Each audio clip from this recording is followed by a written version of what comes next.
there were several parents and some practitioners who came together during 2018, and we launched NCSA in January of 2019. And our goals were really simple. We didn't have, extremely lofty goals, but generally we saw an immense void in the advocacy world. That, when you looked at the autism advocacy groups, they were mainly advocating for the higher functioning part of the spectrum. They had stopped advocating for the severe end. And in fact, some of the groups were attacking the severe end, like one called the Autistic Self-Advocacy Network. And so we're like, this is absurd, right? Like our kids make up, depending on how you define it, anywhere from like 30 to maybe 50% of the spectrum.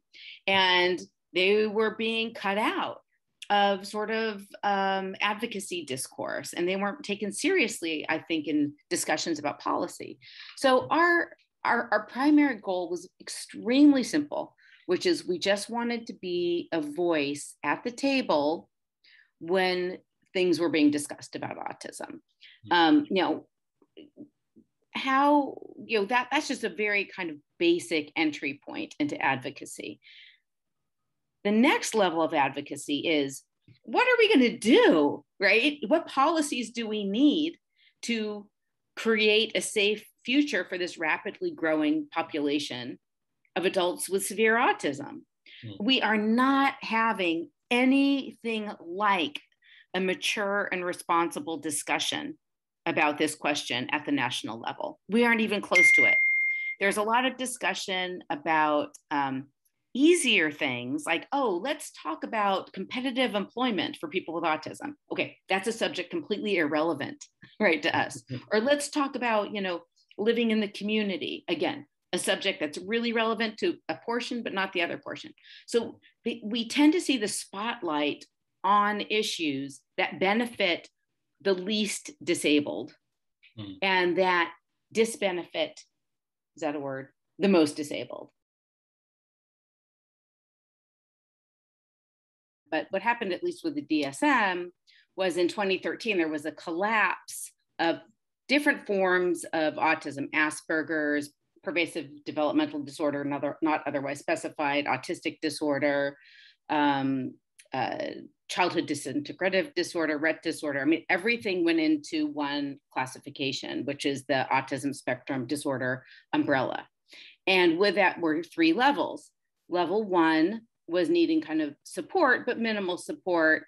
Level 2 was needing kind of moderate support, and level 3 was really needing more intensive support. So that's how they defined it. And they did that for a couple of reasons, but principally, as I understand it, that under the old scheme where there were different categories, different diagnosticians would use different labels for the same clinical presentation. So you would have the same clinical type, and one diagnostician would give it Asperger's, another diagnostician would give it PDD, another diagnostician would give it autistic disorder. And so it didn't have that much clinical utility because you couldn't really tell, right, from a diagnosis, what were the characteristics underneath, right, the symptomology underneath, the person. And so they said, they kind of gave up. It was like, okay, this is really complex. Autism is so heterogeneous. And at the same time, it's so hard to clinically differentiate, especially in that mushy gray middle, which is a pretty big middle. We throw up our hands. We're just going to call it one thing so that we can't go wrong if we call it one thing.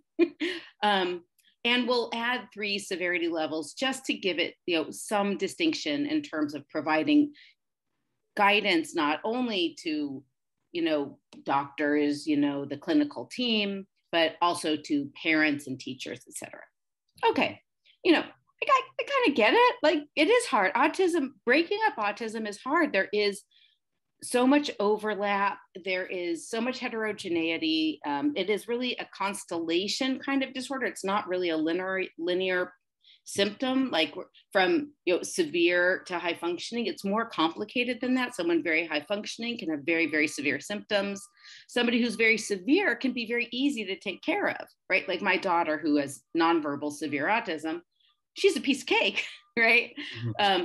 And I know some high functioning who are extremely difficult to take care of. So it's really, I agree with the critics who say, this is far too patchwork and far too all over the map to have a clean diagnostic scheme. Like, I get that. Now, let's go to the other side of the coin and talk about the problems. The problem is that it's too big, it's too broad, and it does a huge disservice, especially to those with severe forms of autism. I think it also does a disservice to those with higher functioning forms of autism, because you're always subordinate to a bigger concept, right? You are a small player in a big concept rather than a big player on your own. Like schizophrenia, we know what schizophrenia means. You have highly disordered behaviors, you hear voices, you're not rational, you have certain behaviors that are that defy general norms. In autism, like imagine if schizophrenia was just one little part of a big disorder, right? And you couldn't talk about it separately. Like it was in the same group as like bipolar 1 and bipolar 2, and it was all considered like this same thing. Well, the people who are really severely affected are going to get a little bit shunned, right? Because they're part of a big thing and we have to pay attention to the big thing, and we're not going to pay attention to schizophrenia per se anymore. Okay? Mm-hmm. That would be a huge betrayal of the schizophrenia population. And I would contend that's exactly what's happening now, with autism. Now, you can use this analogy in many ways. Like, for example, let's say the one that I use a lot is having a mole or having stage 4 metastatic skin cancer, melanoma. Mm. Let's say instead of calling them a mole and stage 4 metastatic melanoma, we call them instead skin lesions, right? Well, that's not going to do any, because skin lesions is not specific enough to tell us much about treatment, about trajectory, prognosis, about causation. It's not enough, right? And this is where we are with autism right now. We're in this crazy, crazy place where these people like, my son and daughter are grouped in the same under the same diagnostic label as somebody who's a professor, at the law school and has 2 kids, but has social anxiety.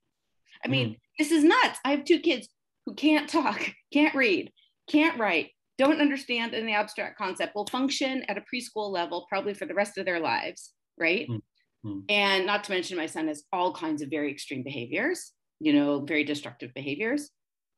Mm-hmm.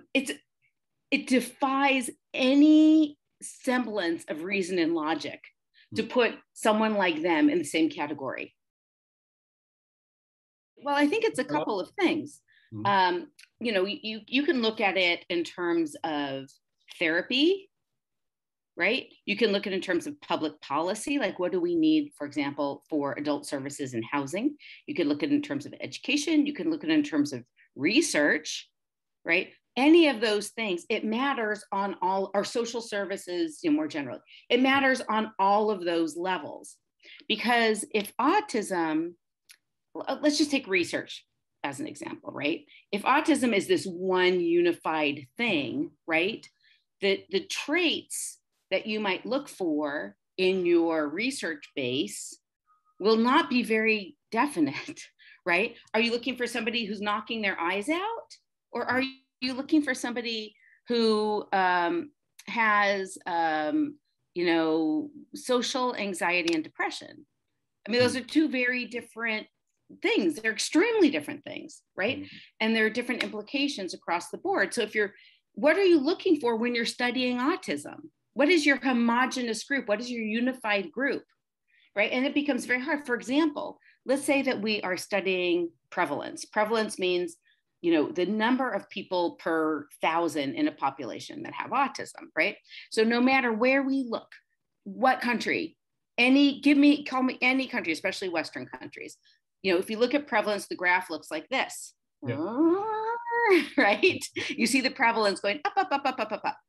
And a lot of people say, well, that's not a true increase in prevalence. Autism's not really increasing. What we're really seeing is greater awareness and more diagnoses given to people with moderate to mild autism. Okay, I call BS on that because even when we use objectively similar criteria, we still see this increase in prevalence. But what happens is, because we don't have a very firm and objective and clear definition of autism, it makes it easy to shrug off this exceptional the exceptional data showing increases of prevalence everywhere, to the point that we're seeing 3% of all kids diagnosed with autism. People shrug it off because they say, oh, it's just quirkiness. Oh, they're just geeks and lonely people and dolts and dorks and losers and like whatever they used to be called then. And now, we're just appreciating them and calling it autism.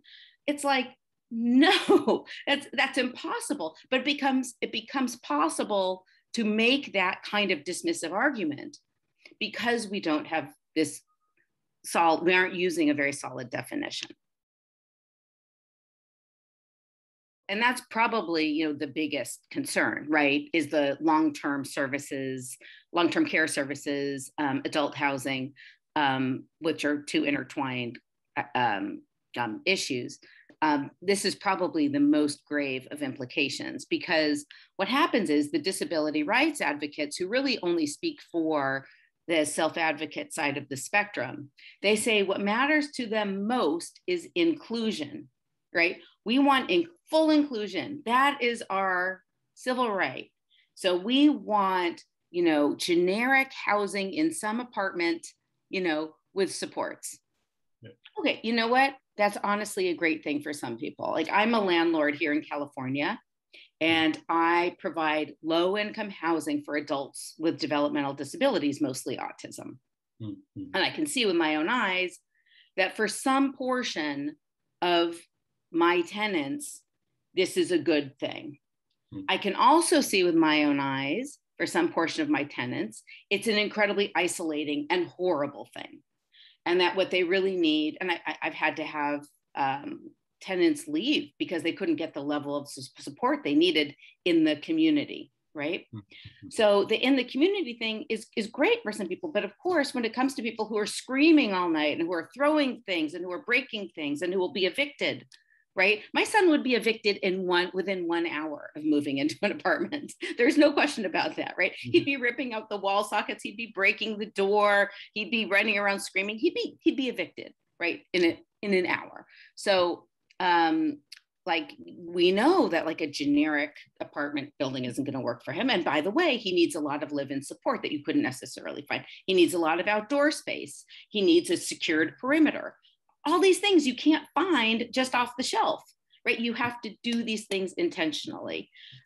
So yeah, we do see a lot of the disability rights advocacy come at the expense of people who need more specialized housing situations. And those housing situations can be anything. It can be, somebody living in a group home or in a home by themselves. It could be, people living on a farm. It could be people living in, what they call an intentional community, where there might be a cluster of homes that share common resources, like outdoor space and a pool and maybe a resident advisor.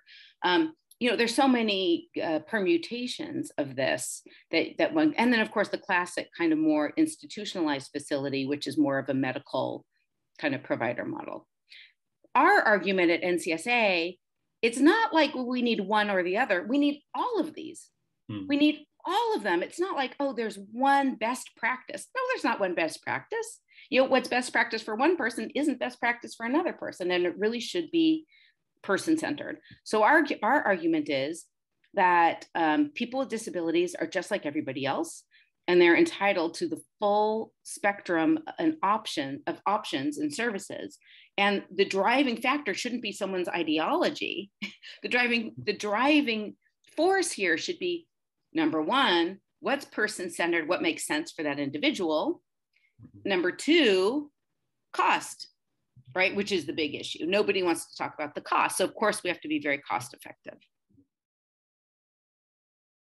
Okay, so as I said, we don't have a position paper on this yet. So I don't have an official position. I can tell you what I have said in the past.